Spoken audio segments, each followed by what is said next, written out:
Bonjour à tous. Bonjour. Bonjour. Est-ce qu'il y 10h58, en a... on attend juste 2 minutes. Ouais, est-ce que quelqu'un peut nous faire un retour comme quoi vous nous entendez correctement, s'il vous plaît? Dans la conversation, tapez un petit message dans la conversation. Ou activez vos micros normalement? Ouais, on va activer le micro. Juste pour confirmer que vous nous entendez correctement. Ouais, c'est bon. Ah, super. Merci bien.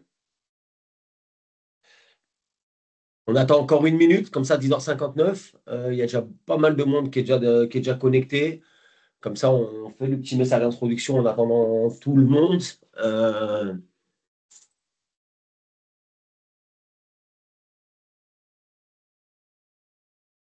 Est-ce que tout le monde voit la présentation également? Oui. Super. Merci. Ah, c'est bizarre, ça se passe bien direct dès le début, il doit y avoir un piège. Attends, calme-toi, Bruno, ça va. On est dans la brique, ça. Bonjour Nesrine, je vois que Nesrine est en train de nous faire un petit message. Ça fait Salut plaisir. Nasrine. On est content que tu sois là. Pour ceux faut qu'on partage avec vous la joke, c'est que Nesrine travaillait chez Lefroy jusqu'à il y a 4-5 mois, 3-4 mois, avant l'été, on va dire. Et donc, elle a pris un autre tournant professionnel. On est très, très content de l'avoir avec nous et ça fait plaisir de l'avoir. Allez, go, 11h, 11h. On attaque. Bruno, je te laisse faire, on fait l'introduction, vas-y, commence. Bon, Allez, c'est parti. on est parti. Bonjour à toutes et à tous. On va très brièvement se présenter, comme ça vous savez un peu qui on est et qu'est-ce qu'on fait chez Le Frappe Écomarque. Flora, je te laisse parler. Donc, bonjour à tous, moi c'est Flora, en charge de communication au service Le Frappe Écomarque. Donc en charge de toute la création au niveau graphique des journaux L'Entalpier numéro 1, 2 et 3 en collaboration avec Bruno et David. Bruno, Du coup, moi, Bruno Merzario, je suis responsable formation technique en interne, donc j'essaie d'amener un petit peu d'expérience à nos collègues en agence. et David Signoret, je suis directeur marketing, donc je suis en charge de toute la partie produit, la partie communication, catalogue avec Flora également. Donc voilà, on s'occupe de toute cette offre produit et comment la mettre en avant, la mettre en valeur. Donc, on a eu l'idée déjà depuis l'année dernière de créer un petit journal très, très synthétique sur différents thèmes qu'on souhaite aborder. Le premier qu'on avait fait l'année dernière, le 1 et 2, qui sont toujours disponibles pour ceux qui ne les ont pas vus encore sur notre site internet ou qui sont disponibles dans les agences. Donc, on peut pour pouvoir les récupérer. On était très orienté sur la partie un petit peu plus réglementation, parce qu'il y avait quand même pas mal de choses qui ont changé l'année dernière, qui étaient plutôt impactantes pour la vie des installateurs. Donc, on avait fait quelque chose de très orienté impact de la F-gaz et également sur les A2L, tout ce qui était réglementaire, calcul de charge, qu'est-ce qu'on a le droit de mettre, le côté volet de sécurité, analyse des risques. Donc, on avait essayé d'amener un volet un petit peu plus réglementaire et on avait lu avec délectation les 168 pages de la nouvelle norme pour vous en restituer un petit peu quelques passages croustillants, on va dire. Là, on est parti sur quelque chose de beaucoup plus technique. Pourquoi? Parce que on s'aperçoit que depuis un an et demi, on commence à avoir des taux de casse de compresseurs qui sont quasiment autant, voire par moment même un petit peu plus, au moment des saisons froides, hein, au moment de l'automne-hiver, alors qu'avant, historiquement, on avait beaucoup de compresseurs qui cassaient au moment des épisodes caniculaires ou quand il faisait très chaud, hein, et donc du coup, on avait un taux de remplacement qui était relativement important à ce moment-là. Là, on commence à voir des choses qui sont un petit peu plus inquiétantes dans le sens où les cas sont relativement identiques, à savoir beaucoup de coups de liquide, qui fait que ça amène des enjeux un petit peu différents, qui fait que on a trouvé que c'était intéressant avec l'équipe com d'amener un petit peu ce passation d'informations, parce que nous, on travaille avec tous les compressoristes, hein, donc on voit passer dans notre service comme technique, on va passer tous les rapports d'expertise de TQMC, Copland, Bitzer, Danfoss, Embraco, etc. Donc, on voit qu'il y a un peu des choses qui sont des foyers de concentration qui sont relativement identiques sur toutes ces cases de compresseurs. Et on a jugé bon voilà, de partager ça avec vous d'une manière assez comme Bruno vient de dire, un peu technico-pragmatique. Hein. On essaye d'être assez technique et assez pragmatique. Des fois, ça marche, des fois, ça ne marche pas. Si ça ne marche pas, vous nous le dites avec plaisir. On essaiera de fermer la prochaine fois. Et voilà, dans la mesure où le compresseur est très souvent le composant le plus cher du circuit et celui qui vient concentrer un petit peu toutes les anomalies de sélection, de mise en service ou de durée de vie, enfin d'absence de maintenance ou de défaut de maintenance sur le système, c'est un peu le seul élément rotatif, entre guillemets, qui vient être amené à défaillir. Et donc voilà, on a jugé bon de vous mettre quelque chose d'un petit peu plus technique par rapport à ça. Pour ça, vous avez bien compris qu'on a discuté avec plein de gens. On n'a aucune leçon à vous donner. On va juste vraiment essayer de ressortir quelques petits points qui, à notre sens, euh, pourraient être gérés à votre niveau, au niveau de la mise en service, au niveau des maintenances, parce que certaines casses et beaucoup de casses en fait pourraient être évitées. Alors on vendra moins de compresseurs, c'est dommage pour nous, mais je pense que vous aurez plus de temps aussi à consacrer à d'autres tâches comme de la maintenance qui sera un peu plus intéressant pour vos clients finaux.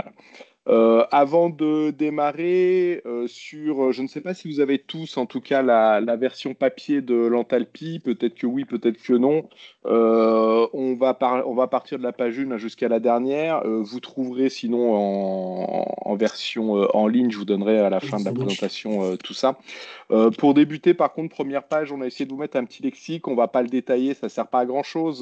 Quand on parle de clapet, je pense que les personnes qui sont sur le terrain ont plutôt l'habitude et se doutent de ce que c'est, même s'ils n'en ont pas forcément tous vu en vrai. Par contre, il y a des termes qu'on va retrouver, comme le moussage, comme le lavage des paliers, où je pense que c'est intéressant de faire la différence, parce que ça, sur le terrain, c'est pas des termes qu'on va utiliser tous les jours. C'est plutôt des termes que nous, on va retrouver quand on va lire les rapports d'expertise au niveau du SAV. Voilà, donc un petit lexique pour débuter. Et ensuite, en discutant, au moment de la création de ce journal, on s'est demandé un petit peu quelle histoire vous raconter. Parce qu'on avait plein de choses à dire, et puis plus on avançait dans les discussions tous ensemble, plus ça sortait. Et on s'est dit que finalement, notre installation frigorifique, c'est un peu comme notre corps humain. Voilà, on a un cœur et puis on a un système de vaisseaux sanguins avec plein d'organes à alimenter. C'est un peu ce qui se passe dans notre circuit frigorifique. Et nous, le cœur de l'installation, c'est notre compresseur. C'est lui qui va pomper, c'est lui qui va faire circuler le fluide frigorigène, c'est lui qui va nous faire monter en pression. Et en même temps, quand on prend un petit peu de recul, on s'aperçoit qu'il y a plusieurs cycles dans la vie complète de notre installation. Il y a un moment que certains d'entre vous voient, d'autres pas forcément, c'est le moment de la sélection. C'est là où généralement vous appelez vos agences et puis vous nous donnez les quelques informations que vous avez de base, le plus complète possible. Et là, commence à se jouer l'avenir de votre installation. S'il y a une mauvaise sélection, si on n'a pas toutes les informations, on peut commencer à faire un petit peu de mal. Puis ensuite, il y a le moment très important de la mise en service. Et puis ensuite, la vie de l'installation avec sa maintenance. Et malheureusement, de temps en temps, il y a des casses. Et la maintenance va servir à repousser ce moment le plus loin possible. Maintenant, on a des casses qui arrivent au bout de 24-48 heures. Et ça, c'est déjà un petit peu moins normal. Donc, c'est ce qu'on va essayer de vous expliquer. David? Quand on regarde le mode de sélection classique qui était fait il y a encore 2-3 ans ou 4-5 ans, la sélection, on l'a sélectionné à du plus 32 d'ambiance. Donc, c'est-à-dire que quand on prend sur la gauche, on voit une sélection à moins 10 plus 32, une application classique de réfrigération en moyenne température. On a estimé qu'on avait un besoin de 3 kW. OK, donc à plus 32, on sélectionnait un groupe. Voilà, on a trouvé dans le logiciel, il y avait rien qui nous convenait en dessous de 3 kW. Donc, on a un groupe qui fait 3,3 kW. Quand on regarde ces 3,3 kW, comment ils vont se fonctionner à plus 20 de condensation sur un fonctionnement un peu plus automnal, on va être à 3,6 kW. Donc déjà, on a gagné pas mal de puissance. Et puis, quand on est encore sur des températures plus basses extérieures, hein, donc on va être sur du plus 10 de condensation, et là, on va être à 4,2 kW. Donc, on s'aperçoit qu'entre un fonctionnement été et un fonctionnement hiver, on a déjà plus 40% d'excédent de puissance qu'il va falloir à un moment donné combattre hein, et trouver des artifices pour faire en sorte que ça ne soit pas pénalisant pour le fonctionnement du compresseur. Maintenant qu'on regarde avec un peu ces épisodes caniculaires, on voit que chez nous, en termes de sélection, dans nos agences, on est sur du plus 35, on est sur du plus 38. On commence à avoir des cahiers des charges de cuisinistes à plus 43. Donc, on a essayé de simuler une sélection dans les mêmes conditions, les mêmes besoins, mais avec une sélection à plus 43. Ce qui fait que ces 3 kW, au lieu de les choisir à plus 33, on les choisit à plus 43. Et on a trouvé un groupe qui fait 3,4 kW. Et de fil en aiguille, on s'aperçoit que dans la puissance qu'on a besoin, enfin, le besoin de 3 kW, qui est déjà quelque chose d'exceptionnel l'hiver, dans les conditions l'été, pardon, des conditions les plus défavorables, on se retrouve à un fonctionnement d'hiver à plus 10 degrés avec 6 kW.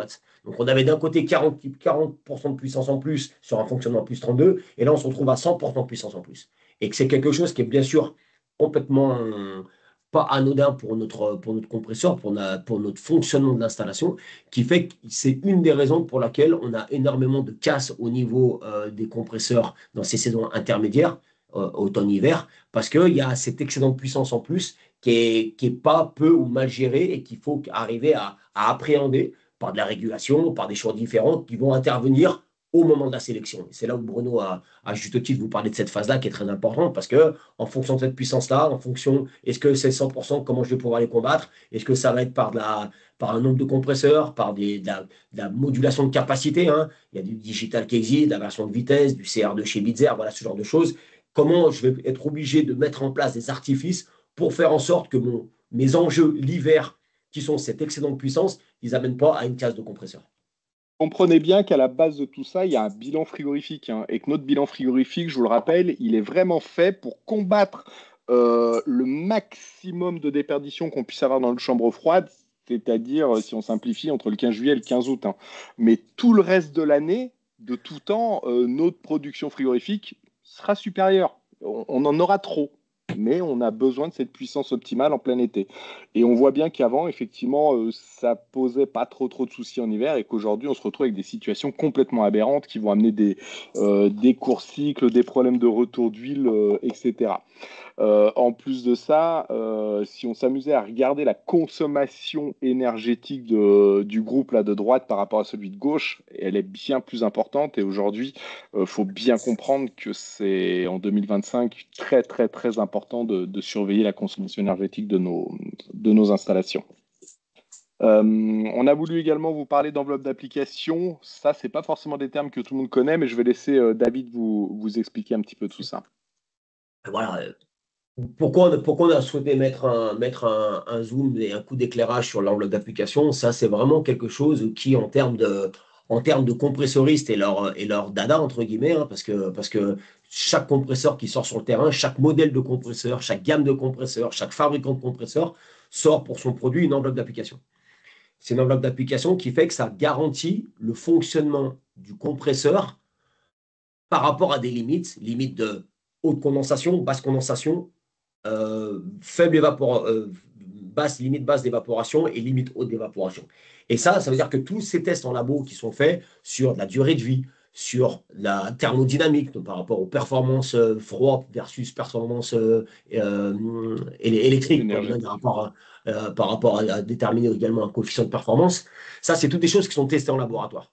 Et pour avoir travaillé chez 2 compressoristes du marché, dans des vies précédentes, quand un compresseur il sort d'un labo, il est qualifié pour quasiment 10 ans de durée de vie. Et ça soit vrai chez tous les compressoristes, tout le monde a les mêmes protocoles de test. Hein, c'est des choses qui sont plus ou moins normées en plus, ou plus ou moins contrôlées par l'ASERCOM, par ce genre d'organisme un peu européen, qui fait que chaque compresseur qui arrive sur le terrain, il part sur une durée de vie de l'ordre de 10 ans, dans des conditions certaines. Et là, quand on commence à voir arriver chez nous, en termes de taux de casse, des casses hyper importantes entre 1 an, entre 1 an, 18 mois, 24 mois, donc elle est très très proche des durées de garantie légale des compresseurs. Là, ça commence à nous poser problème parce que derrière, ça veut dire qu'il y a un dysfonctionnement qu'il faut arriver à appréhender.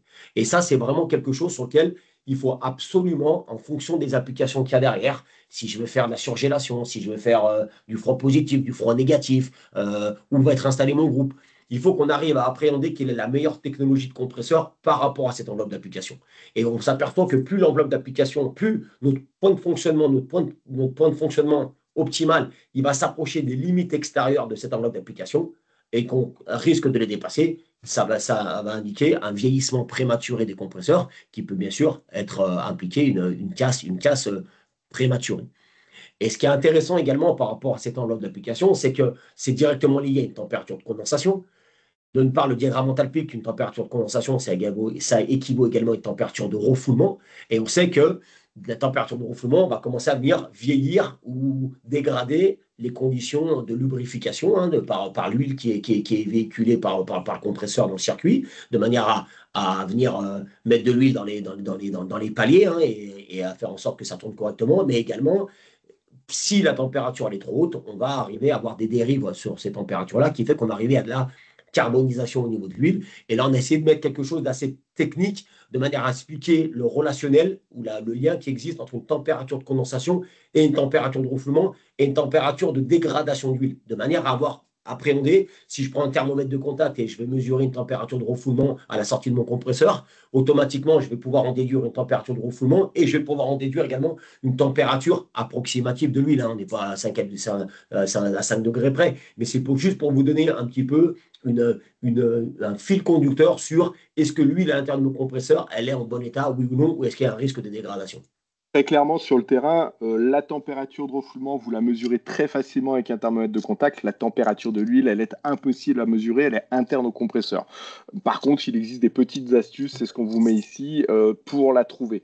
De 30 à 40 degrés en moins par rapport à la température de refoulement. Ce qu'on voit ici, c'est que fonctionnement normal, 90-100 degrés, tout va bien. À partir de 100 degrés, on commence déjà à abîmer un peu l'huile, ça continue à fonctionner, mais on sait parfaitement que le compresseur durera beaucoup moins longtemps dans le temps. Et à partir de 120-130 degrés de température d'huile, là c'est cuit. L'huile s'est complètement dégradée, carbonisation comme disait David. Et là, on va casser dans les quelques jours qui vont suivre. On a également, et je pense que vous avez déjà vu pour ceux qui sont sur le terrain, des culasses de compresseurs qui ont changé de couleur. Des bleus qui sont devenus marrons, des noirs qui sont devenus marrons, des bleus qui sont devenus un peu verts. Il faut savoir qu'à partir de 160 degrés, la température, la peinture commence à se dégrader. Et là, ça veut dire qu'il y a déjà eu du gros mal de fait à l'intérieur du compresseur. Alors certains se démontent, hein, les semi-hermétiques, on peut changer les pièces si besoin, et puis d'autres, il faudra changer les compresseurs. Voilà. Donc Et si on on voit peut déjà, pendant les maintenances, surveiller tout ça, c'est déjà pas mal. Et on voit qu'en fonction des températures de fonctionnement, on voit qu'il y a également sur ces enveloppes d'application des zones d'exclusion. Si Bruno, tu fais aller sur le pointeur là, on voit que les fabricants, là, en l'occurrence, on a pris un exemple, c'est un compresseur Bitzer semi-hermétique. On voit que eux, sur leur ligne, enveloppe d'application, pardon, ils ont deux zones d'exclusion. Une sur laquelle il va commencer à falloir mettre absolument un ventilateur de culasse, donc le petit ventilateur qu'on vient monter sur la tête de culasse du compresseur pour améliorer le refroidissement du compresseur par circulation d'air. Et après, il y a aussi un contrôle de la surchauffe. Et là, on va venir juste derrière parce que la surchauffe, c'est quelque chose, un élément hyper impactant pour la sécurité du compresseur. Une surchauffe trop basse, c'est compliqué. Une surchauffe trop haute, c'est également compliqué. Donc, c'est-à-dire que c'est des notions sur lesquelles il faut être hyper attentif par rapport à ça. Donc, en fonction des applications que vous maîtrisez sur le terrain, quel est le bon compresseur, quel est le bon réfrigérant et quelle est la bonne technologie, ça, c'est le choix qui doit être fait au moment de la sélection. Allez, juste pour se marrer un petit peu, certains d'entre vous le reconnaîtront, petit diagramme enthalpique. On va pas y passer 3 heures dessus. Par contre, on est frigoriste. Et quand on est sur le terrain, qu'on soit dans un bureau d'études, qu'on soit technicien, maintenance, dépannage, on a forcément dans un coin de la tête ce petit diagramme. Alors on le maîtrise peut-être pas à 100%, mais il est intéressant de le comprendre quand même. Et on a voulu essayer sur celui-ci de faire apparaître ce qu'on connaissait avant, c'est-à-dire tous les anciens fluides qui n'avaient pas de glissement, et de voir un peu la différence de comportement avec tous les fluides qui arrivent depuis quelques années et qui, eux, sont des fluides avec glissement.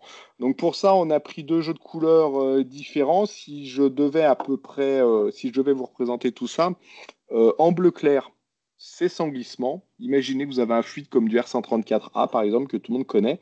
Et on a essayé de vous représenter un diagramme frigorifique. Donc le diagramme frigorifique, c'est les différentes phases, l'évaporation, la compression, la condensation et le détendeur. Ça, c'est une phase très théorique et on va dire que c'est un moment clé dans l'année. La petite barre un peu épaisse ici va représenter ma température de chambre froide. Imaginons qu'ici, on soit sur une chambre froide à 0 degré. Et mon fluide frigorigène qui va rentrer à l'intérieur de l'évaporateur va avoir une certaine température d'évaporation. Imaginons qu'ici, mon fluide rentre, allez, on va prendre un chiffre rond à moins 10 degrés.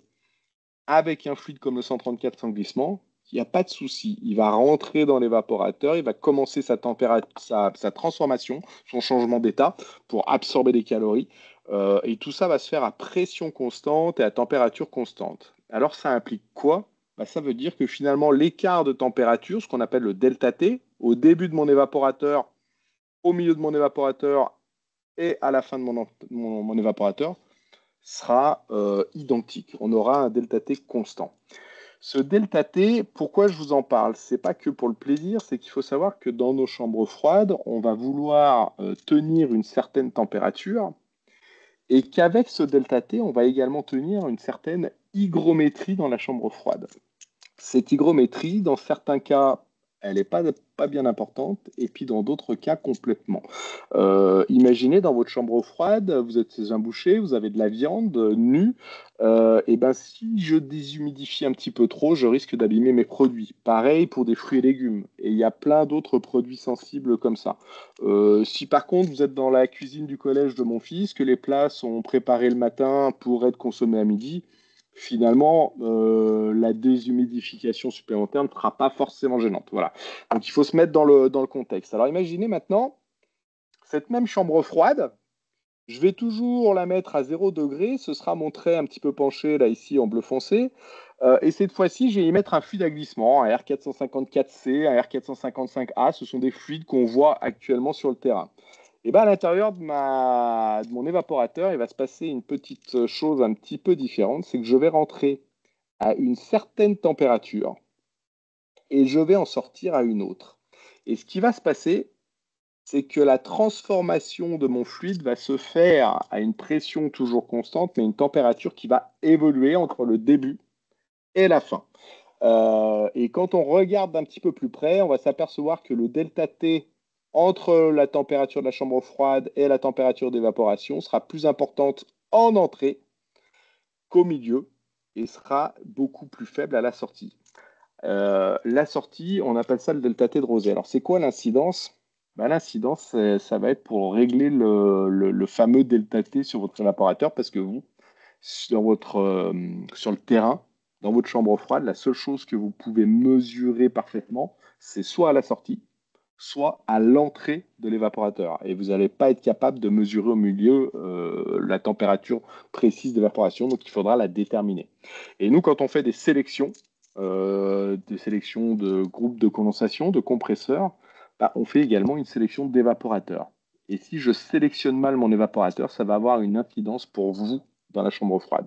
Donc aujourd'hui, on va essayer de sélectionner nos évapes avec des delta T moyens. Et vous allez voir juste après, ça a également une petite incidence sur la surchauffe qu'on va essayer de régler sur notre installation. Alors la surchauffe, pour ceux qui ne connaissent pas, c'est une petite zone qui va se passer à la sortie de notre évaporateur avant d'arriver au compresseur. Cette surchauffe, elle nous sert à quoi? Bah déjà, elle nous sert à s'assurer que 100% du fluide frigorigène s'est bien évaporé pour éviter qu'on ait des gouttelettes de liquide qui viennent endommager le compresseur car il est assez fragile à ça. Cette zone de surchauffe, on a tous appris à l'école qu'il fallait la régler entre 5 et 8 K. Bon, jusque-là, pas de souci particulier.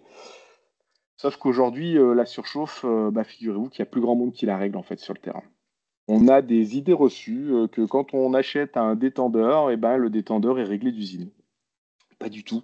Le détendeur, on va parler du détendeur d'Enfos, qui est le plus commun de tous, mais c'est vrai avec toutes les marques.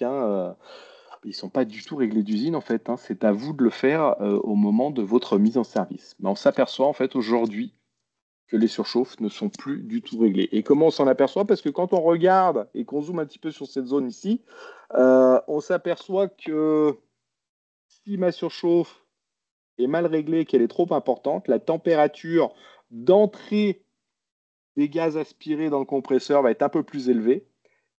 Et forcément, à la sortie, elle va être également plus élevée. Et ce qui va se passer à l'intérieur du compresseur, c'est qu'on va dépasser très très très souvent la température critique de l'huile. On va commencer à l'abîmer. Et comment on sait que la surchauffe a mal été réglée? Parce qu'on va avoir à l'intérieur une huile qui est complètement carbonisée. Et puis on va avoir des dépôts, on va avoir très souvent des serrages et dans un temps assez court. dans un temps assez court. Donc cette surchauffe, j'ai pas le choix, hein. Moi sur le terrain, il faut que je la règle. Et on a des règles de l'art qui nous disent qu'on va la régler entre 5 et 8 K. Pourquoi 5 à 8 K? Bah, tout simplement parce que on s'est aperçu que c'était une bonne valeur pour suffisamment protéger notre compresseur et en même temps optimiser l'utilisation de la batterie de notre évaporateur. Voilà, on aura une bonne protection et on aura un bon rendement, on va dire, énergétique sur le compresseur. David? Ouais, bien sûr. Donc, on vous a fait Deux surchauffe. un petit visuel, un petit graphique hein, qui sera disponible pas sur l'Enthalpie parce qu'on n'avait que 4 pages, donc, mais par contre qui sera disponible sur la version en ligne. C'est quand on parle de surchauffe, on parle de deux types de surchauffe. Il y a la surchauffe utile pour l'évaporateur, hein, donc pour protéger et s'assurer que l'aspiration du compresseur se passe 100% gaz, donc pour se décaler à droite de la courbe de saturation. Par contre, on voit qu'il y a également une deuxième surchauffe. Et là, c'est une surchauffe totale, hein, une surchauffe un peu inutile, on va dire. C'est que mon fluide, à partir du moment où il sort sur l'évaporateur et le point d'entrée dans mon compresseur, il peut se passer pas mal de choses. On peut avoir un circuit court qui fait que l'aspiration est juste derrière. Donc la surchauffe totale, elle est entre guillemets négligeable. Hein. Ça sera 1 degré ou 2 degrés max. Par contre, des fois, il y a de longues tuyauteries. On peut avoir des 15 mètres, des 20 mètres, des 25 mètres. On peut avoir du dénivelé. Et là, quand le fluide, malgré le fait qu'on mette de la mousse isolante autour, hein, autour de nos tubes, eh ben, il va être influencé par les conditions extérieures. Et là, il va avoir tendance à se réchauffer. Et donc, du coup, ce qui nous intéresse, c'est la maîtrise de cette surchauffe totale. À la fois la surchauffe utile pour le compresseur sur le côté un peu présence de liquide, mais également de s'assurer que cette surchauffe totale, elle ne soit pas trop importante pour ne pas se décaler en haut à droite de diagramme enthalpique et arriver sur ces points critiques par rapport au niveau de l'huile. Et les fabricants, hein, que ce soit tous les fabricants, qu'on recommande des températures maxi de point de retour. Où ils parlent soit en surchauffe totale, soit en température de gaz aspiré. Hein, c'est un petit peu. Il y a deux types de lectures, mais qui sont également la même chose. Protéger la durée de vie du compresseur. Donc, soyez très attentifs. S'il y avait beaucoup de tuyauterie, bah, utilisez une épaisseur de mousse isolante plus importante. Il faut arriver à avoir des tracés de tuyauterie également plus importantes, plus intéressantes, de manière à assurer que cette surchauffe totale, elle soit complètement acceptable pour la durée de vie du compresseur. Le diamètre de tuyauterie a une grande importance. Et puis pendant les maintenances, n'hésitez pas à proposer des réflexions sur l'isolant de vos lignes d'aspiration, ça en fait partie.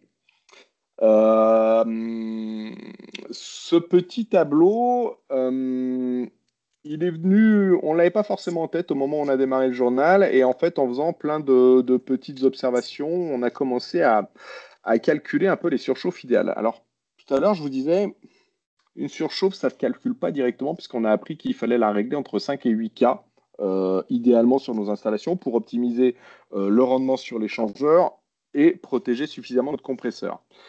Si jamais on faisait ça avec nos fluides à glissement, il y a un truc très simple qui se passerait. On va avoir une surchauffe de 5 Kelvin par exemple sur un fluide sans glissement.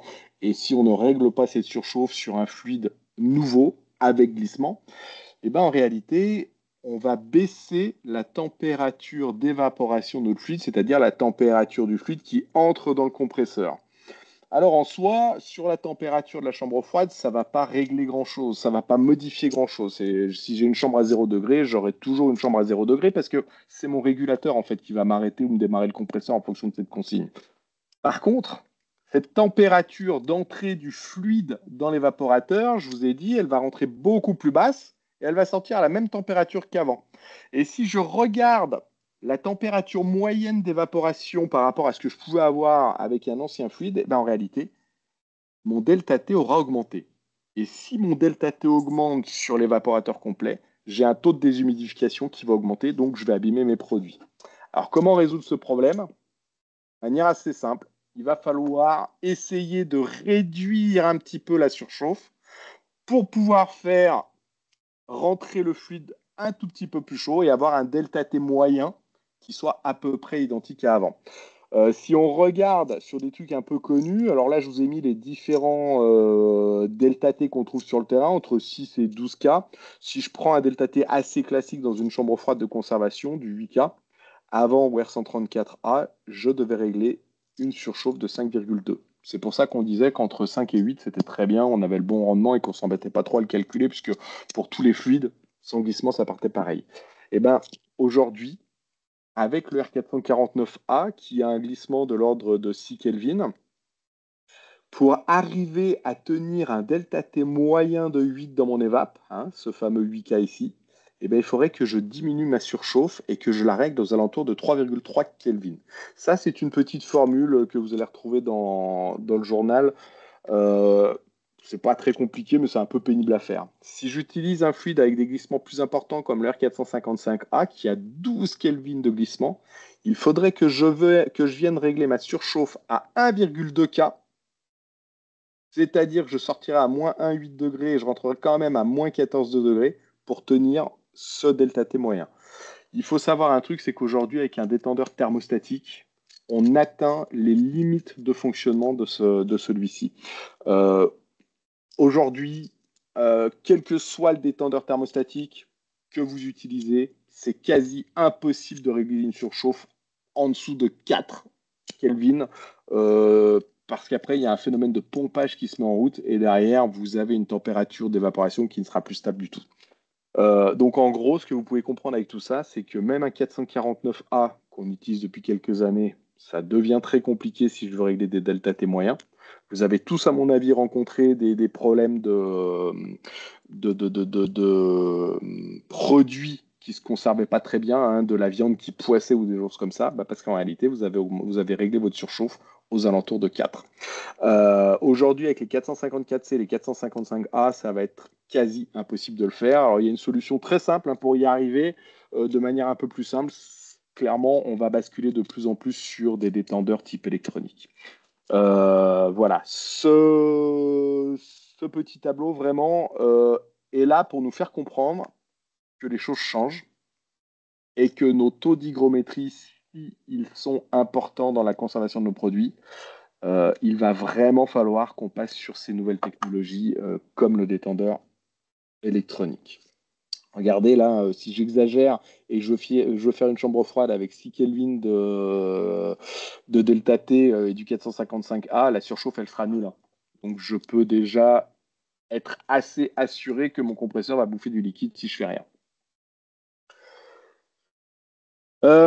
Voilà. Quand on passe maintenant à la page suivante, on a voulu vous amener un petit outil parce qu'on a tous eu une expérience plus ou moins importante. Certains d'entre vous n'en auront pas besoin, très clairement, parce que ça fait déjà quelques années que vous êtes sur le terrain et que vous maîtrisez plus ou moins les maintenances ou les dépannages. Moi, j'ai une expérience de terrain avec quelques années et je me suis aperçu qu'en fait tous mes collègues autour ne maîtrisaient pas ça. Ce petit outil, c'est un guide de diagnostic. Quand votre client vous appelle, en général, c'est qu'il est en panne sur sa chambre froide, hein. Et le premier constat qu'on fait, c'est que la puissance frigorifique, du coup, elle est faible, hein. C'est ce qu'on traduit en français. Ce petit organigramme qu'on vous a présenté sous cette forme, c'est pas nous qui l'avons inventé. Il existe déjà depuis des années. En fait, ce qu'on a simplement voulu faire, nous, c'est le moderniser un petit peu, puis surtout pouvoir le mettre dans la poche du plus grand nombre possible de personnes. Voilà, donc prenez-le comme une aide. Peut-être que vous n'en aurez pas besoin, peut-être que oui, et puis peut-être que vous allez vous en servir 4, 5, 6 fois, puis qu'au bout d'un moment, ça va commencer à rentrer. Attends, Bruno, Comment juste, ouais. dans cette là, je suis en train de vous montrer un tapis pour ceux qui peuvent voir sur cette dernière page, hein, ça, c'est vraiment le côté très terrain qu'on a voulu mettre là. Donc, ce que Bruno montre, le petit guide de diagnostic terrain, il est placé sur le haut de la page. Par contre, ce qui était sensiblement hyper intéressant pour nous de mettre en perspective, c'était ce que nous, on voit sur les rapports d'expertise des compresseurs, les motifs qui sont faits, pourquoi le compresseur il a cassé, un coup de liquide, un manque d'huile, un moteur brûlé, etc., ce genre de choses, et le parallèle que vous voyez comme défaut sur le terrain. Et très souvent, on voit une différence de diagnostic et d'expertise derrière. Le compresseur revient pour nous comme, je ne sais pas, fait du bruit, et derrière, le compresseur, c'est un coup de liquide et il a un peu de petites pièces mécaniques qui se baladent à l'intérieur du compresseur. Des fois, il y a un fort décalage entre le diagnostic qui est posé Et là, par rapport à ça, il nous a semblé intéressant justement de mettre ça en perspective de manière à ce que, en fonction de ce que vous voyez sur le terrain, en fonction de ce que les compressoristes voient, comment on peut arriver à améliorer les installations, poser un diagnostic un petit peu plus simple. Et si je pose un bon diagnostic, forcément, j'ai déjà fait un pas vers la solution technique à mettre en place en action correctrice ou corrective, de manière à s'assurer que derrière, le problème ne va pas se répéter et que le changement de compresseur ou le dysfonctionnement qui est apparu, il sera corrigé par une modification. Hein. Même chose, même process, égal même résultat. Si je change rien sur mon installation, forcément, je vais amener à une problématique derrière et à un mécontentement, une insatisfaction client ou derrière de la perte de marchandises, qui est un petit peu les choses sur lesquelles on essaie de combattre ça en permanence pour garantir une meilleure chaîne du froid. Donc voilà, c'est ça, on n'a rien inventé, c'est pas nous qui l'avons sorti, hein, c'est juste des choses, d'outils qui existent. Par contre, cette mise en relation entre les deux, c'est un petit peu ce qui nous a semblé intéressante et ce que les techniciens sur le terrain ou des responsables SAV ou des gens qui sont hotline au niveau des téléphones puissent arriver à comprendre un petit peu les choses qui peuvent se mettre en place. Comment ça fonctionne, hein, et on va arrêter après là-dessus. La première chose que vous faites quand vous arrivez, en fait, vous observez, hein, vous regardez, vous écoutez ce qui se passe. Ça, c'est déjà, vous avez un petit peu d'habitude là-dessus. Puis ensuite, quand vous allez commencer à mettre vos thermomètres, vos manos pour mesurer, pour regarder les pressions, bah, vous allez suivre un petit peu ce logigramme. Donc, on va commencer, on regarde toujours la BP en premier, hein, vraiment, c'est hyper important. Et puis ensuite, on va regarder, est-ce que ma BP est faible? Oui. Alors dans ce cas, je vais regarder ma surchauffe, si mon compresseur fonctionne encore, bien sûr. S'il est HS, on aura d'autres méthodes. Mais si j'ai mon installation qui fonctionne encore un peu, est-ce que la surchauffe est élevée? Non, elle est plutôt normale. Alors je vais arriver sur un syndrome, par exemple ici, évaporateur trop petit. Et c'est bien un syndrome, c'est hyper important. Je ne suis pas en train de vous dire que votre installation qui tourne depuis 10 ans, d'un seul coup, son évap est trop petit, absolument pas. Par contre, c'est ce que je constate. Qu'est-ce que ça veut dire si mon évap est trop petit? Ben, peut-être que j'ai un ventilateur qui est HS. Peut-être que j'ai une prise en glace. Peut-être que je suis dans une chambre fruits et légumes et que j'ai plein de terre au milieu qui empêche l'air de passer. Par contre, si c'est au moment de faire la mise en service et que ça fait 24 heures qu'elle tourne, est-ce que ma buse est bien sélectionnée? Est-ce que j'ai bien sélectionné mon évaporateur? Voilà, donc en fonction du moment où on découvre ce problème de puissance frigo trop faible, derrière on se pose des questions et quand on va à la page que vous montrez David, enfin juste en dessous dans le petit tableau, on a des débuts de réponse. Mais par contre, on ne peut pas tout vous mettre parce qu'on n'a pas non plus la science infuse et que ça dépend de plein de choses derrière. Mais en tout cas, voilà comment ça fonctionne. Alors j'ai vu une petite question passer, on va y revenir dans 5 petites minutes, Sébastien. Voilà, et puis le petit tableau qu'on vous a montré sur la version papier, on a intitulé ça Anatomie d'une casse. Et c'est là qu'on voit vraiment qu'il y a 5 grosses cases de compresseur, hein, David. La première, c'est le nombre de démarrages arrêts. Ça, c'est vraiment le premier critère impactant pour le compresseur, c'est de la capacité à être en dessous des tolérances données par les constructeurs de nombre de démarrages arrêts par heure. Hein, ça va entre 6, 8, 10 en fonction des différentes technologies. Il faut vraiment être hyper vigilant par rapport à ça et faire en sorte que ces nombres de démarrages arrêts vont arriver dans les saisons intermédiaires. Hein. Ils vont arriver maintenant quand il fait 15 degrés dehors ou d'ici un mois ou deux quand il va faire 0,3 degrés dehors et qu'il n'y a pas forcément de régulation au niveau de nos groupes. Il y a encore beaucoup de compresseurs qui sont vendus sans régulation HP, etc. Donc, ce qui veut dire que par rapport à ça, il faut être hyper attentif quand je suis sur le terrain par rapport à un nombre de démarrages. Et si plus mon nombre de démarrages va être important, plus je vais créer du stress au niveau de mon moteur électrique et plus je vais arriver à casser le compresseur. Hein. C'est un moteur qui démarre, il y a une intensité qui est forte, hein, ça on appelle l'intensité de démarrage. On se rappelle que la puissance P égale URI carré, et ce RI carré fait que l'intensité au carré fait que ça va venir attaquer les vernis de protection au niveau des moteurs parce qu'on va venir stresser entre guillemets ce moteur à l'intérieur de mon compresseur. Par rapport à ça, donc le nombre de démarrages, c'est vraiment l'ennemi numéro un. Hein, et prenez en tête l'exemple, maintenant que j'ai travaillé chez un compressoriste, je regarde beaucoup les taxis quand je me déplace. Quand on voit un taxi, ils ont 500 000 km, 700 000 km, on voit que certains que moins le moteur il s'arrête, hein, et plus mon moteur il va vieillir correctement et je vais pouvoir améliorer sa durée de vie. Et derrière, ce qu'on voit, c'est ces défauts de lubrification d'huile. Ça sera plus des problématiques sur une double problématique. Soit une problématique l'été, épisode caniculaire, j'ai des températures de refoulement, j'ai des surchauffes mal maîtrisées et je vais commencer à carboniser au niveau de l'huile. Par contre, on voit également des choses et qui peut s'apparenter à un coup de liquide. Il y a beaucoup de choses qui viennent dans le coup de liquide. Ce coup de liquide fait également partie de la dilution. Dilution, ce n'est pas des termes techniques qu'on utilise beaucoup. On l'a mis dans le lexique du compressoriste. Qu'est-ce qu'une dilution? C'est qu'il y a une migration de fluide frigorigène à l'état liquide à l'intérieur du compresseur qui fait qu'on a de l'huile, on a du liquide et la pompe à huile, ou le vilebrequin, quand il va démarrer, il va venir aspirer. Et plutôt que d'aspirer de l'huile, il va aspirer du liquide. Le liquide, qu'est-ce qu'il va faire? Il va venir laver les paliers, on va venir serrer le compresseur. Donc, qui peut s'apparenter pour vous sur le terrain à un défaut d'huile, parce que vous avez une intensité rotor bloquée, vous avez un niveau d'intensité qui est beaucoup trop supérieur, parce qu'on a un grippage, et ce grippage-là, il n'est pas dû par rapport, il peut être dû à un manque d'huile l'été, par contre, l'hiver, il est dû à une migration ou une présence trop importante de fluide frigorigène à l'état liquide à l'intérieur du carter du compresseur. Et c'est là ce qu'il faut arriver à combattre, et il y a des choses, des résistances de carter, des bouteilles anti-coup de liquide, il y a énormément d'artifices derrière en solution correctrice.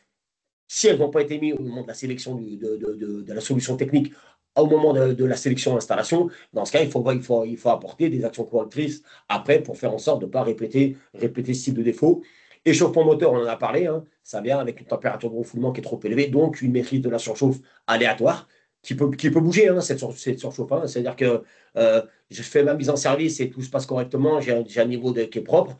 Et puis après, derrière, je vais avoir, à un moment donné, dans la durée de vie du produit, un filtre DESI qui va être bouché, qui ne va pas être changé. Qu'est-ce qui se passe? Je vais étrangler mon niveau mon passage de fluide à l'intérieur du circuit. Donc, je vais faire un espèce un peu un barrage, créer une delta P. Et derrière, qu'est-ce qui va se passer? Et ben, très, très facilement, ma surchauffe, elle va dériver et dériver température de refoulement qui dérive. Et dans ce cas-là, je commence déjà mon process entre guillemets, de détérioration du compresseur.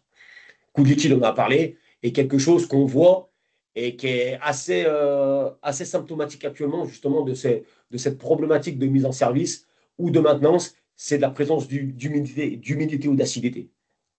À la base, tant qu'il n'y a pas d'humidité, il n'y a pas d'acidité. Et puis l'humidité, elle est dans le circuit par soit un mauvais tirage au vide, soit par une présence d'un condensable à un moment donné qui est rentré un petit peu dans le circuit. Donc cette air, même si elle est faible, cette air, elle est là, elle circule, elle va toujours se caler au niveau HP, donc ça peut faire des dérives de niveau HP. Déjà, ça peut aller chercher des niveaux de pressostat, Par contre, cette humidité, à force d'être en contact avec cette phase de compression, de température, elle va se transformer en acidité. Et cette acidité-là, elle va venir créer à la fois attaquer les vernis de protection du moteur électrique. Et donc, du coup, on a un moteur qui s'arrête, qui est complètement détérioré.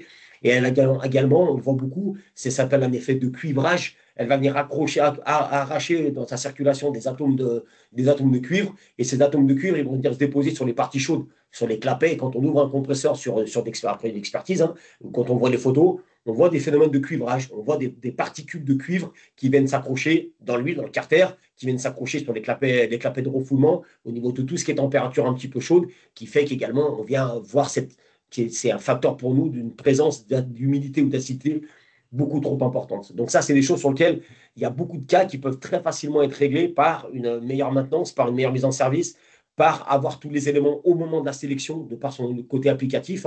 On a des applications qui sont diverses et variées, même si on est dans la même chambre froide. Une chambre froide, il peut y avoir différents produits, des produits à 0 degré, des produits à plus 14 degrés si on parle de banane ou ce genre de produits-là. OK. Et on a des différences de température, différences d'hygrométrie qui fait que la solution technique doit forcément être adaptée avec à ce sélection couple produit compressorisé, groupe de condensation ou centrale, groupe de condensation, évaporateur, détendeur, circuit frigorifique.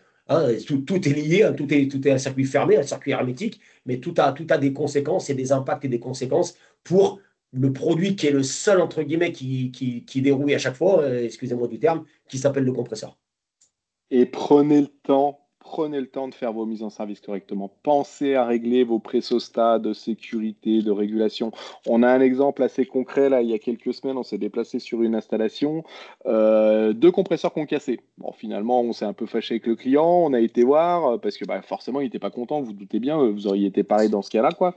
Et puis, en arrivant sur place, en fait, ça faisait des courts cycles. On n'a pas encore mis les thermomètres ni les manos sur l'install. On a juste entendu, en fait, en arrivant. Et puis en fait, c'était un groupe qui était à vitesse variable en plus qui était vendu, donc marcher à fond comme ça, c'était bizarre. Bah, en fait, les pressostats de sécurité étaient réglés plus haut que les pressostats de régulation. Donc forcément, bah, en fait, il y a la sécu qui prenait le pas sur la régule. Voilà, c'est bête, hein. On a cassé deux compresseurs. Alors derrière, ben, faut expliquer que les compresseurs sont pas pris en garantie, donc ça c'est toujours un petit peu pénible. Et ça, c'est pas grand-chose, hein. Les personnes en plus qui étaient sur place, n'étaient pas des débutants, hein. Ça arrive aussi de louper des trucs, hein. On n'est pas tous, parfaits, quoi. Heureusement. En tout cas, ma femme me le répète assez souvent, ça. Voilà. Est-ce qu'il y a On a des questions, des commentaires? Est-ce que quelqu'un souhaite prendre la parole voilà. ou poser des questions Alors, sur le chat de je vais manière. Ah, peut-être pardon, juste vas-y, Flora. répondre Vas-y, Flora. à Sébastien, du coup, parce que je vous invite maintenant à prendre la parole. Attends, Normalement, vos attends, juste Bruno, micros. Ouais. laisse Laura faire la Ah oui. discussion côté. Voilà. Ouais. Au niveau de la communication, si vous avez ou pas la version papier déjà, elle est disponible dans toutes les agences Lefroy en version papier. Et pour les autres, elle est disponible en version web sur notre site web. Pareil, c'est un 4 pages qui est agrémenté de différentes choses. Il y a une partie audio sur cette version en ligne qui ressemble un petit peu à la discussion d'aujourd'hui. Chaque paragraphe est détaillé avec un audio sur lequel vous avez des détails et des infos supplémentaires. Et également des petits schémas, comme le schéma de la surchauffe, par exemple, qui n'est pas présent sur la version papier, mais présent sur la version en ligne. Donc vous avez plein d'éléments différenciants sur cette version en ligne que vous pouvez consulter depuis notre site web. Exactement. Vas-y, Bruno. Du coup, on vous propose maintenant de faire un peu de partage d'expérience et puis d'essayer de répondre aux questions que vous aurez. Alors, Sébastien, est-ce que les fabricants d'évaporateurs ont pris réellement conscience de ces problèmes de glissement dans la conception de leurs nouveaux produits? Alors oui, à dire vrai, il n'y a pas, en termes de conception de produit, il n'y a pas de gros changements. Ça reste un fluide qui circule dans un tube, hein. Un évaporateur, c'est ça. Par contre, sur leur logiciel de sélection, ça, c'est hyper important et c'est vraiment à la phase de la sélection que ça se joue, où on va venir sélectionner le fluide qui nous intéresse et puis choisir un delta T moyen qu'on aimerait bien obtenir. Mais ça, c'est facile, hein. Je le fais derrière mon bureau et tout est parfait. Le seul problème, c'est qu'après cette phase de sélection, il y a la phase de mise en service. Et si moi, Bruno, je décide de choisir un delta T moyen de 8 pour mon installation avec une chambre froide à 0 degré, bah derrière, il va falloir que moi, Bruno, je vienne régler ma surchauffe en conséquence. Et si je règle mal cette surchauffe, je n'aurai pas un delta T de 8. J'aurai un delta T souvent plus important. Et c'est là que ça commence à partir en cacahuète. Donc en fait, oui, les fabricants ont bien pris conscience de ces problèmes, mais derrière, il y a un problème de sélection et il y a un problème de réglage. Et très clairement, aujourd'hui, le détendeur électronique, très clairement, va se développer. On voit, hein, on a les ventes qui commencent à bien, je ne vais pas dire exploser, ce serait le mauvais terme, mais à bien monter avec ces nouveaux fluides parce que c'est beaucoup plus simple. Et puis, il y a un autre avantage à ces détendeurs électroniques, mais ça, on en parlera peut-être une prochaine fois, c'est que même s'il y a un coût d'installation au départ qui est un peu plus important, en réalité, sur les 2-3 premières années, vous allez amortir ce coût parce qu'on va consommer beaucoup moins d'énergie. Donc, il y a quand même un intérêt aussi derrière. Et c'est assez simple à mettre en place. Et c'est un des artifices qui répond à la question et au commentaire d'Ali. Bonjour Ali, parce qu'on se connaît, donc ça fait plaisir de t'avoir encore avec nous aujourd'hui. Voilà, donc de la difficulté de trouver le bon réglage de la surchauffe, surtout avec un détendeur thermostatique, oui, dans certains cas, on voit qu'on commence à avoir des installateurs qui préfèrent utiliser un détendeur électronique parce qu'il y a quelque chose qui est beaucoup plus facile à régler. En plus, sur un détendeur thermostatique électronique, on peut également mettre un point MOP un peu personnalisé, hein, donc pour faire en sorte de ce point MOP va nous aider aussi à délimiter une température maxi d'évaporation pour bloquer un petit peu et pas travailler en dehors de la plage d'application, hein, tout en trouvant le bon réglage entre temps de descente en température. Donc voilà, c'est hyper important de commencer, hein. Bien sûr, il y a un problème coût qui fait que derrière, vos clients finaux, ils ont des enveloppes pour faire les travaux, mais commencer à s'intéresser, à essayer, parce qu'il y a quand même un intérêt plutôt intéressant techniquement pour utiliser un détendeur électronique, surtout dans le fluide à très fort glissement. Sébastien, la deuxième question, l'huile ne devient-elle pas acide lors d'une montée en température trop importante au-delà d'un problème d'humidité? La montée en température n'est pas que due à un problème d'humidité. Le problème d'humidité va faire qu'il y aura de l'acidité, oui, À mais la base, c'est l'humidité qui crée l'acidité, hein. voilà. Après, plus c'est chaud, plus effectivement, plus c'est chaud, plus ça dégrade un petit peu tout ça. Mais on a vu des compresseurs qui sont revenus chez nous en expertise, enfin pas chez nous, mais on a vu les rapports d'expertise et l'huile, elle est transparente, l'huile.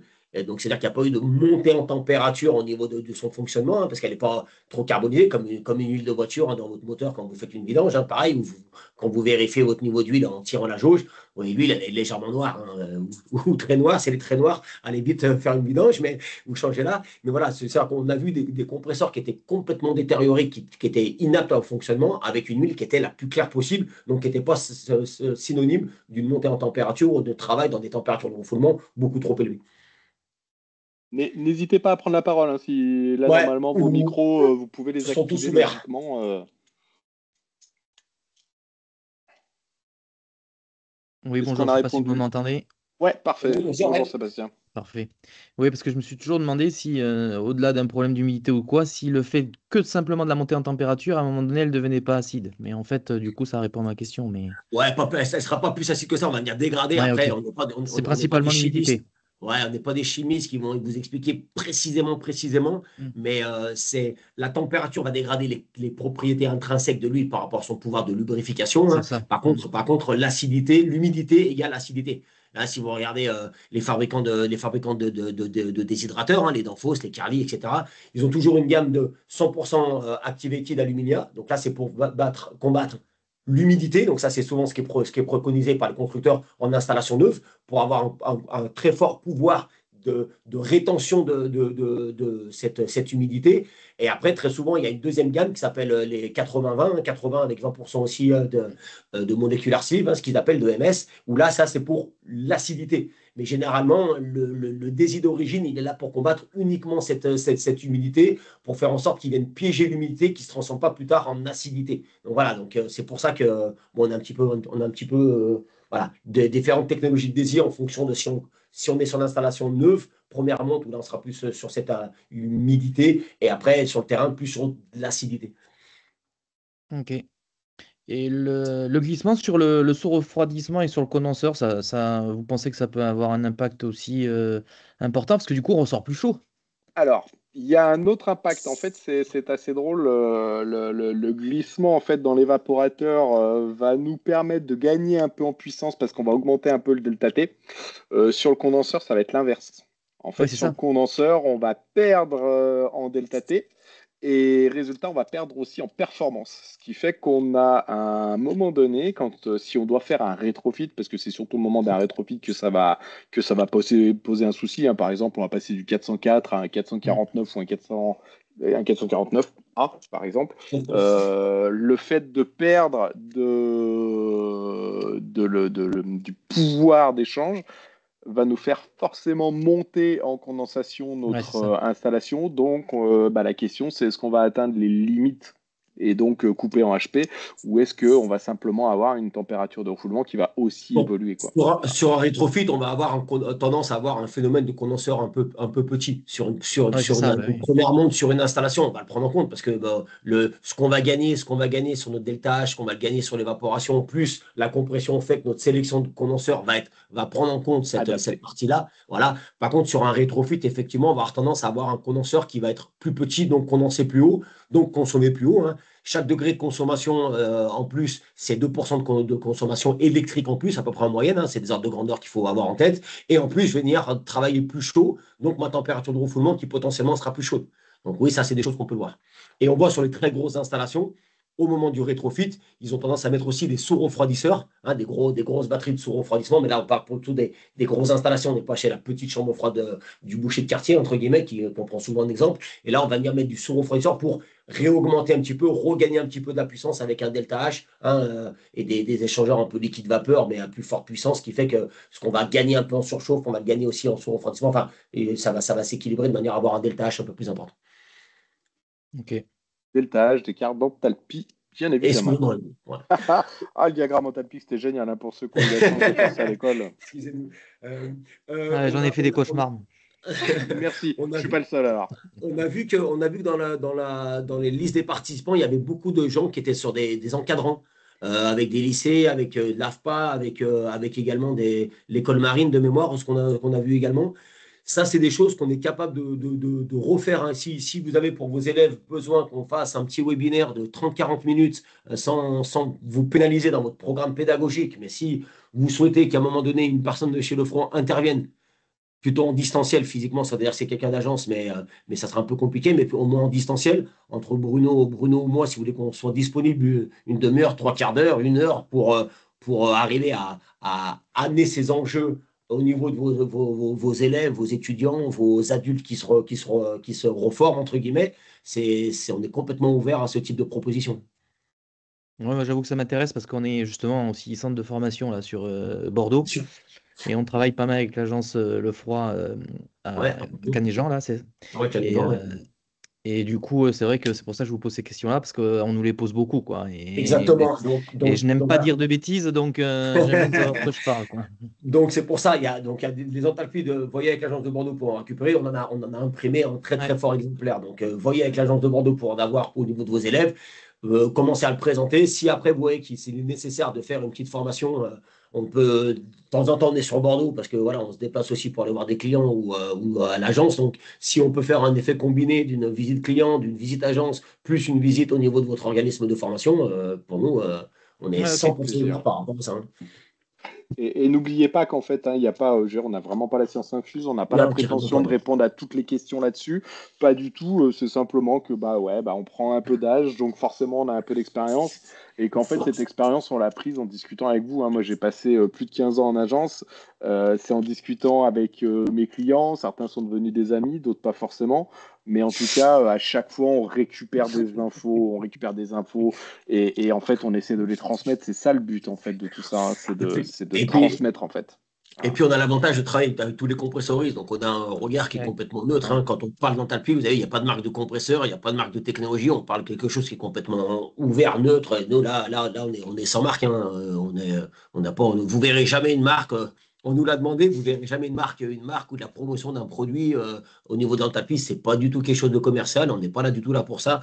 On est là pour arriver à mettre un éclairage sur un enjeu qu'on voit nous de notre côté qui est une problématique actuelle, parce que c'est la satisfaction client, c'est la garantie commerciale, c'est la garantie technique refusée qui fait qu'on rentre dans des discussions pas toujours agréables. Forcément, c'est notre métier aussi. Mais là, si on peut l'éviter, travailler différemment, comprendre un petit peu mieux des choses par entre la vie d'un produit, surtout que c'est quand même impactant, ces épisodes caniculaires, ces épisodes aussi avec des forts glissements sur certains fluides, fait que ça remet en équilibre des choses un petit peu différentes. Et vous avez des taux de casse sur plutôt des petites puissances, moyennes puissances ou grosses puissances en moyenne? Pour l'instant, il n'y a rien. Il n'y a rien d'équivaut. Quand on est chez un fabricant de compresseurs, si on a un taux qui est supérieur à 1%, c'est alerte générale dans l'usine. Hein. Et là, on bloque des lignes de production, on fait du rappel de produits.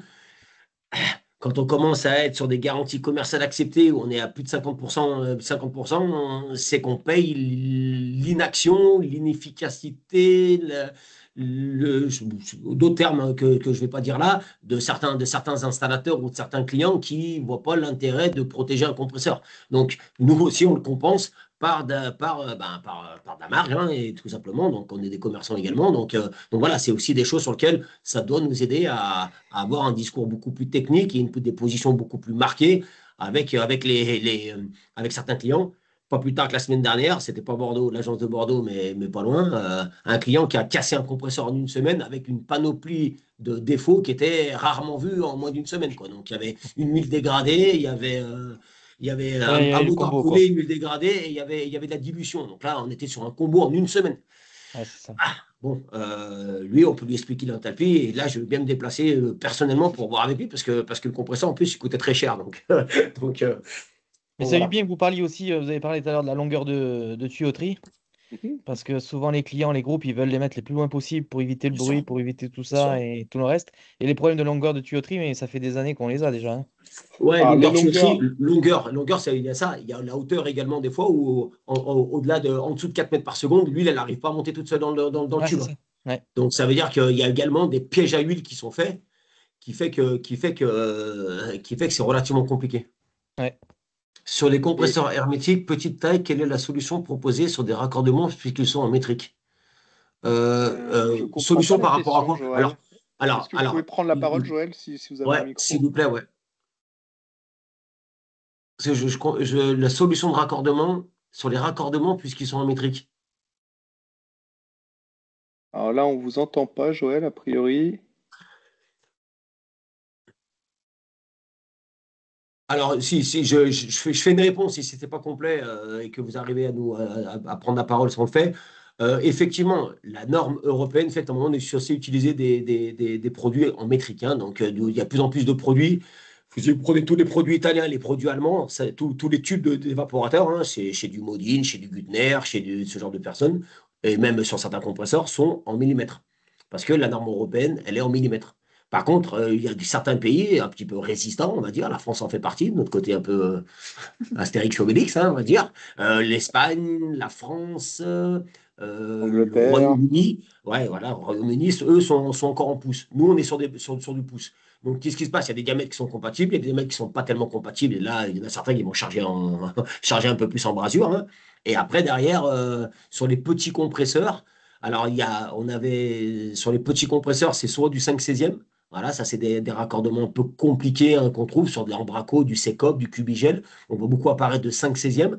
Sinon, après, c'est du 1/4. Très beaucoup, enfin, très beaucoup, ça ne dit pas du tout ce que je dis. Il y en a énormément, c'est du 1/4. Donc, 1/4, 5/16e. 3/8 sur des un petit peu plus gros. Mais là, ça reste quand même des diamètres un peu plus pouces.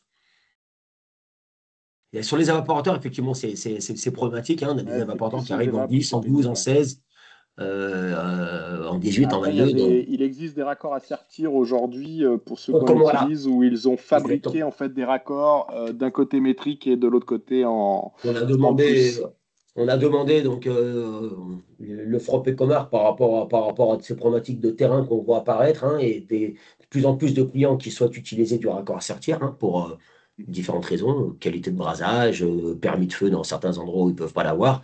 On a fait qualifier, on a demandé à des fabricants de raccords à sertir de fabriquer des choses qui sont d'avoir une correspondance millimètre-pouce, donc ils sont en millimètres d'un côté et ils sont en pouces de l'autre de manière à pouvoir sortir après en pouces et utiliser nos tubes frigo de manière correcte.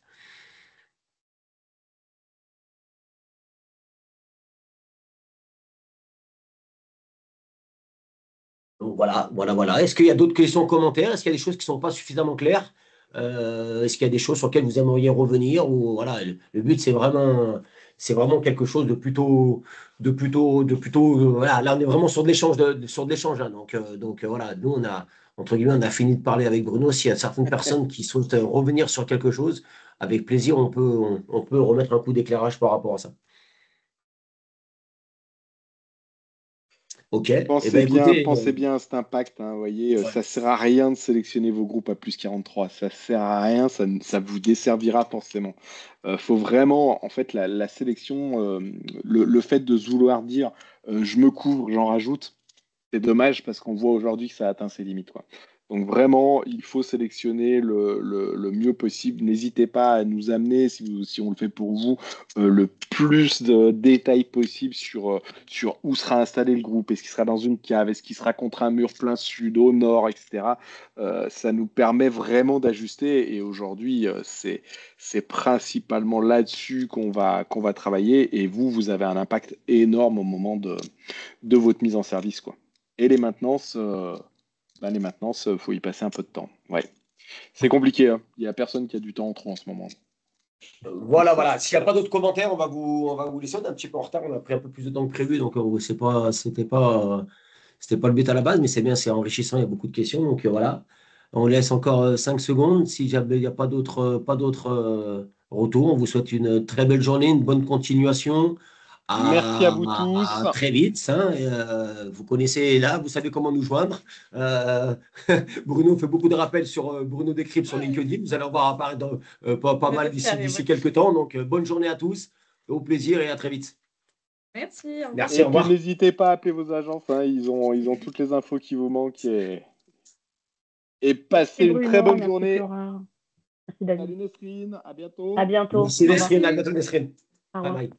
Au revoir. Merci beaucoup. Au revoir. Merci beaucoup. Au revoir.